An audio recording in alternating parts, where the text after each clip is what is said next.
most business leaders and even sports athletes and things sort of set themselves both short-term and long-term goals for their growth and things, to achieve what they need to. So is there different ways that they can mentally approach small or short-term goals compared to their long-term goals, or any kind of difference between those? Yeah, there's probably a bit in that answer, in that I recognize that goal setting within psychology, and certainly within what I do, is a whole topic unto itself, really, and how we approach it. So you can spend a bit of time working on your goals and reviewing them. Let's say that.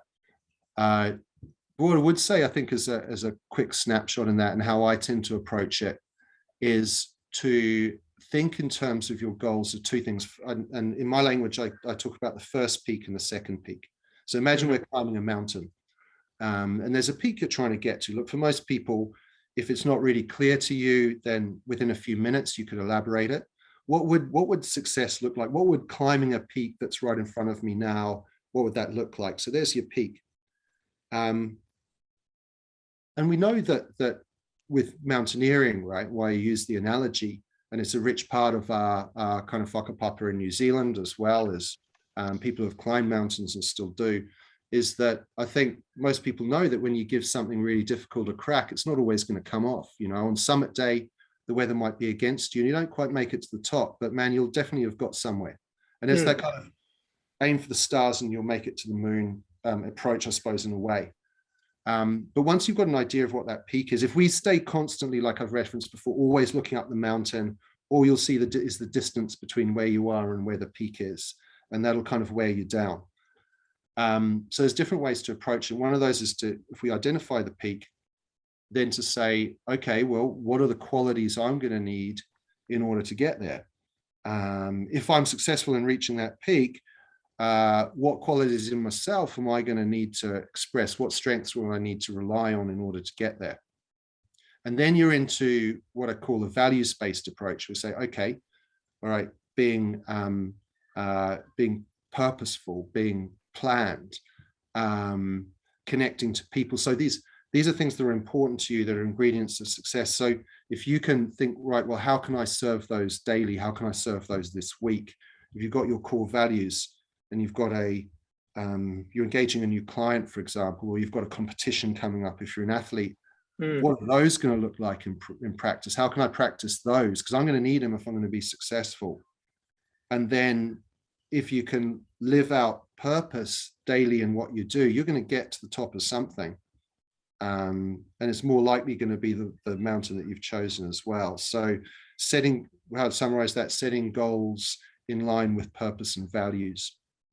And so you can do that in a daily sense. And you can also say, all right, well, look, if I want, the mountain's 8,000 meters tall, I've got to get to Camp 1 first. So what's Camp 1 going to look like? What do I need to do there? When will I need to get there by? And like, I can set out, I can get to Camp 1. I know I can do that.